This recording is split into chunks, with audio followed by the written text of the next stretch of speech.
Bon dia i bona hora. Som dimecres 27 de setembre de l'any 23. El debat d'investidura d'Alberto Núñez Feijóo va ser menys avorrit del que pensàvem. La veritat és que sí. De fet, va ser molt més interessant que el debat del Parlament de Catalunya, del debat de política general de Pedra Aragonès. Sobretot per un motiu. Al Congrés dels Diputats d'Espanya es discutia sobre el poder, mentre que al Parlament de Catalunya no. Al Parlament que tenim al costat del zoològic, on hi tenim tancades les bèsties, el poder no es discuteix. El poder el té el PSC-PSOE, el partit de Pedro Sánchez i de Salvador Illa, que governa Catalunya a través dels municipis, començant pel municipi de Barcelona, que governa les diputacions, que governa la Generalitat, vaja, que governa tot sol o en companyia. I això passa des de la victòria electoral de Narcís Serra, aquell 19 d'abril de l'any 1979, quan va esdevenir batlle de la capital de Catalunya. Continuem vivint en el règim del PSOE. La majoria de nosaltres no hem conegut altra majoria en la nostra catalana terra.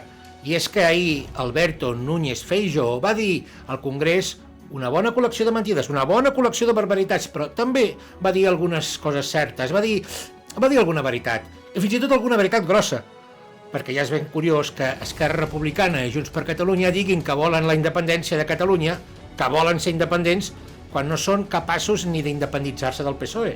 Esquerra i Junts, en la pràctica, més enllà de les paraules, actuen com a petits partits satèl·lits del PSOE, del gran partit mare, del gran partit d'estat, del gran partit de la nació espanyola.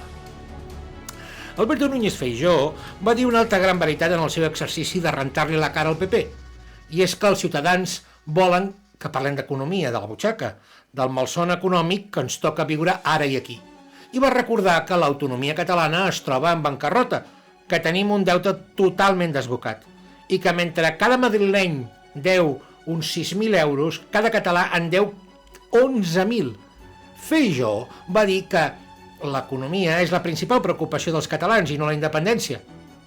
Quan parla d'economia és parlar d'independència, i parlar d'independència doncs és parlar d'economia.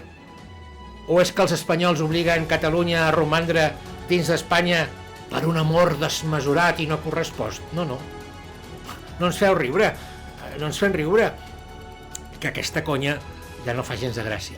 Espanya vol retenir Catalunya pel caler. Primer pel caler, després pel caler i més tard, després de tot, pel caler. Si fóssim un país pobre i desgraciat, ja ens haurien clavat un cop de peu fa segles. I és que els diners que ens roba Espanya i els que ens roben els nostres polítics suposadament independentistes tots aquests diners surten de la mateixa butxaca, de la nostra. Molt bon dia i benvinguts. Són les 7 del matí i Catalunya ja fa estona que treballa.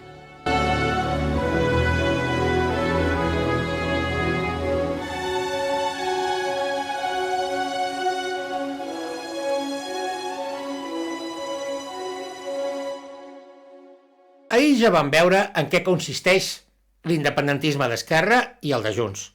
Un independentisme molt tímid, un independentisme només de paraules i no de fets, un independentisme que a l'hora de la veritat resulta que no és independentisme, perquè acaba parant la mà al president Pedro Sánchez i li demana uns calarons per pagar la calefacció. Perquè diuen que fora dels partits la gent passa molt de fred. L'economia no rutlla, les coses no van bé, i per això les empreses que no viuen de la seva feina, les que viuen essencialment de fer-se petons amb el poder, de ser amorosos amb els que manen, doncs tenen el cul llogat i la misèria truca a la porta. Ahir es publicava la notícia que el grup Godó, la xarxa d'empreses del comte de Godó, ha passat als números vermells. Ha perdut més de 5 milions d'euros, que és tot un capitalet. Mentre que l'any 2021 van obtenir un benefici net de 2,4 milions d'euros, a l'exercici 2022, doncs indica que han perdut 5,14 milions d'euros. Probablement perquè La Vanguardia i RAC1 doncs ja no són el que eren. Els està passant el mateix que els hi va passar al Partit de Ciutadans, doncs que ja no són útils. Ja han realitzat la feina que el tenien encomanada aquesta feina en contra del moviment popular independentista i ja no necessiten tant que ens rentin el cervell per manipular voluntats, per colonitzar pensaments. El grup d'informació dels Godó no és tan útil com ho podrien ser, doncs, altres mitjans de comunicació. Parlo d'això perquè si el grup Godó, que està administrat amb un cert sentit de l'estalvi i de la mesura, són en aquesta situació, doncs imagineu-vos com deuen estar els partits polítics que econòmicament viuen de la protecció de Pedro Sánchez. Ahir Gabriel Rufián, el debat d'investidura, va ser tan sincer, tan clar, tan bon noi, que no semblava que allò fos una formidable obra de teatre. El teatre de la política espanyola, ja ho vam dir ahir, cada cop s'assembla més al Negara, al teatre estat de Bali, de la illa de Bali.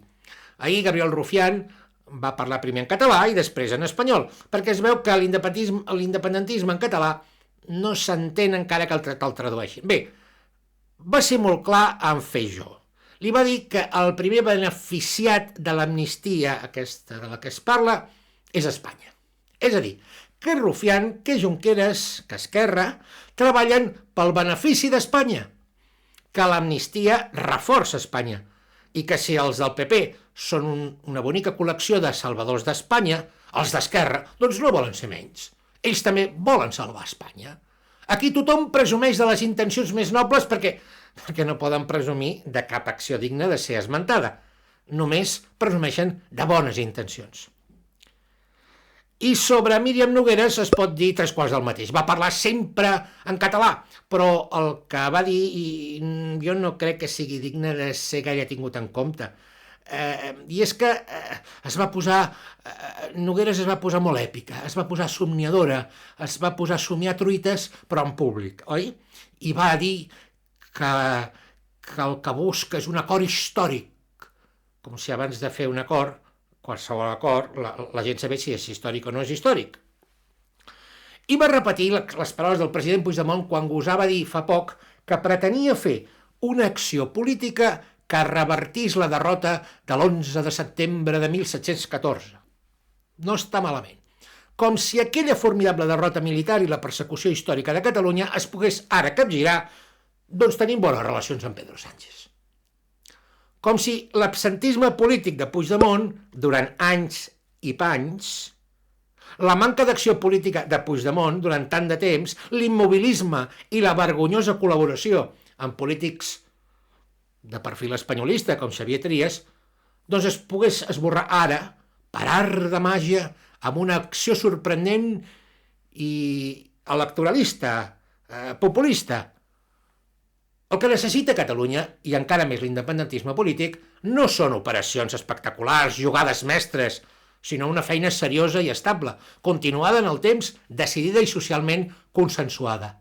Respectable socialment. Alberto Núñez Feijóo va dir molt clarament a Míriam Nogueras que no somii truites,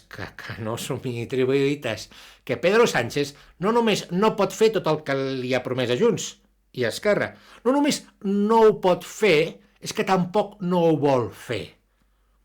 Només vol poder dir, quan passi el temps, que va aconseguir enganyar els malvats independentistes i que els que va aconseguir va ser pacificar-los.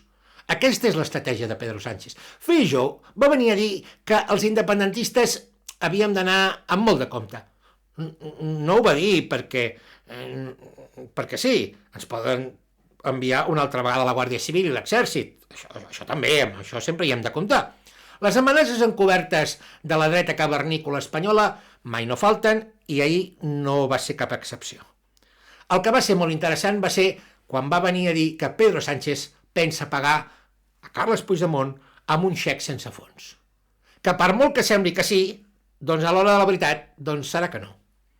Fa dies que penso en la poca capacitat negociadora que té Carles Puigdemont, la demostrada al llarg de la seva trajectòria política.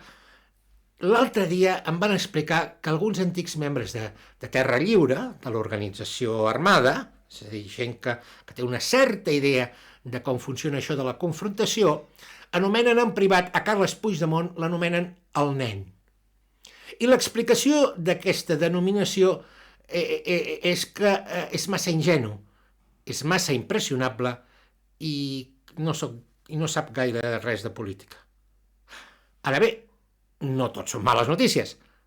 Això sí que ho hem de dir. El clima polític a Madrid és de gran confrontació.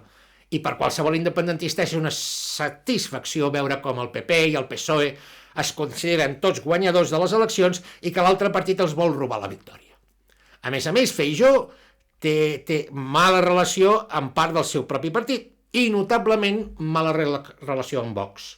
L'escenificació ahir dels conflictes entre els tres principals partits de l'espanyolisme, el PP, el PSOE i Vox, hauria de ser una notícia immillorable pels interessos de Catalunya. L'enfrontament intern està sacsejant profundament l'estat espanyol i és una ocasió perduda que avui l'independentisme polític hagi desaparegut, que no hagi cap mena de capacitat de confrontació, de capacitat d'aprofitar aquesta ocasió.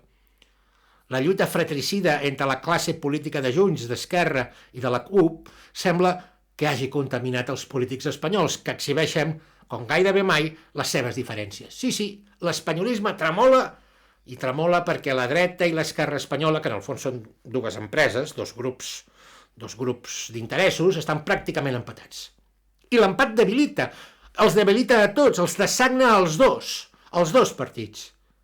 Que els dos principals protagonistes del dia d'ahir siguin, per una banda, Pedro Sánchez, un mentider compulsiu, un sociòpata que gaudeix enganyant el personal, i per altra banda, Alberto Núñez Feijóo, el més alt representant de la política dels cacics, de la perversió del sistema democràtic, de la compra de vots, del que s'ha arribat a anomenar la narcoregió de Galícia, doncs per l'independentisme hauria de ser una notícia excel·lent.